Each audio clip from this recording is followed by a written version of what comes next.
हिंदू धर्म की मान्यता अनुसार आज विवाहित स्त्रियां अपने पति की दीर्घायु के लिए वट सावित्री का व्रत रखती हैं। वट सावित्री कथा कुछ इस प्रकार है। भद्र देश के राजा थे जिनका नाम अशुपति था। भद्र देश के राजा अशुपति की कोई संतान न थी। उन्होंने संतान की प्राप्ति के लिए मंत्रोच्चारण के साथ प्रतिदिन 1 लाख आहुतियाँ दी। 18 वर्षों तक यह क्रम जारी रहा। इसके बाद सावित्री देवी ने प्रकट होकर वरदान दिया। कहा, हे राजन, तुम्हें एक तेजस्वी कन्या प्राप्त होगी। सावित्री देवी की कृपा से जन्म लेने के कारण ही कन्या का नाम सावित्री रखा गया। कन्या बड़े होकर बहुत ही रूपवान हुई। योग्य वर न मिलने की वजह से सावित्री के पिता दुखी थे। उन्होंने कन्या को स्वयं से वर तलाशने भेजा।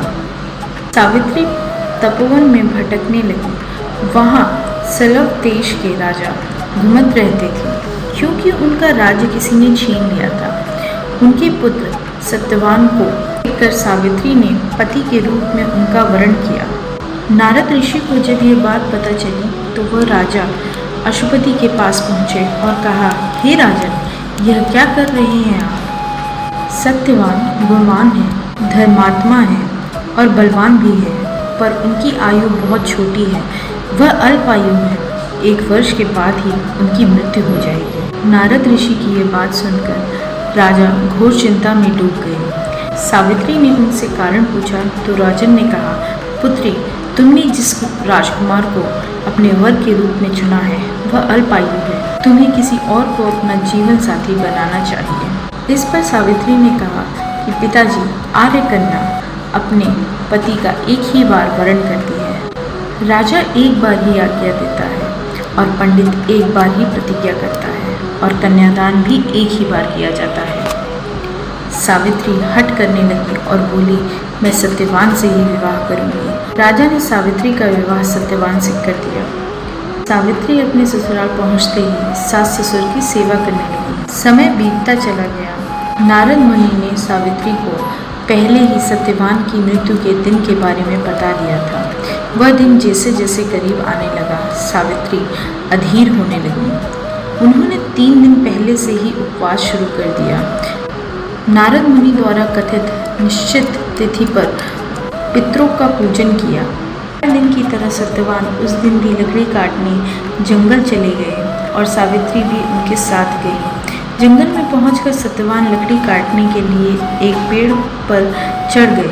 तभी उनके सर में तेज से दर्द होने लगा। दर्द से व्याकुल होकर वह नीचे उतर आए। सावित्री अपना भविष्य समझ गई। सत्यवान के सर को गोद में रखकर सावित्री सत्यवान का सर सहलाने लगी। तभी वहाँ यमराज आते हैं। यमराज अपने साथ सत्यवान को ले जाने लगे।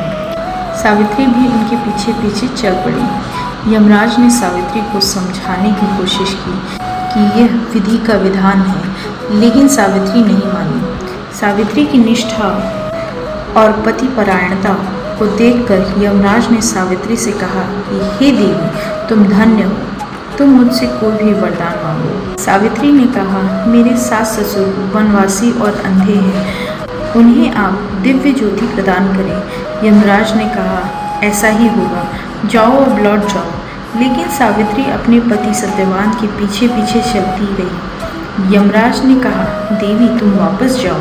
सावित्री ने कहा, भगवान, मुझे अपने पति के पीछे पीछे चलने में कोई परेशानी नहीं है। पति के पीछे चलना मेरा कर्तव्य है। यह सुन उन्होंने फिर से कहा कि तुम एक और वरदान मांगो। सावित्री बोली, मेरे ससुर का राज्य छिन गया है, उन्हें पुनः वह वापस दिला दें। यमराज ने सावित्री को यह वरदान भी दे दिया और कहा, अब लौट जाओ। लेकिन सावित्री पीछे पीछे चलती रही। यमराज ने सावित्री को तीसरे वरदान मांगने को कहा। इस पर सावित्री ने 100 संतानों और सौभाग्य का वर मांगा। राज ने इसका वरदान भी सावित्री को दे दिया। सावित्री ने यमराज से कहा कि प्रभु, मैं एक पतिव्रता पत्नी हूँ। आपने मुझे पुत्रवती होने का वरदान दिया है। यह सुनकर यमराज को सत्यवान के प्राण छोड़ने पड़े। यमराज अंतर्ध्यान हो गए और सावित्री उस वट वृक्ष के पास आ गई जहाँ अपने पति का मृत शरीर पड़ा था। सत्यवान जीवित हो गए और दोनों खुशी खुशी अपने राज्य की ओर चल पड़े। दोनों जब घर पहुँचे तो देखा कि माता पिता को दिव्य ज्योति प्राप्त हो गई है। इस प्रकार सावित्री और सत्यवान चिरकाल तक राज्य सुख भोगते रहे। धन्यवाद।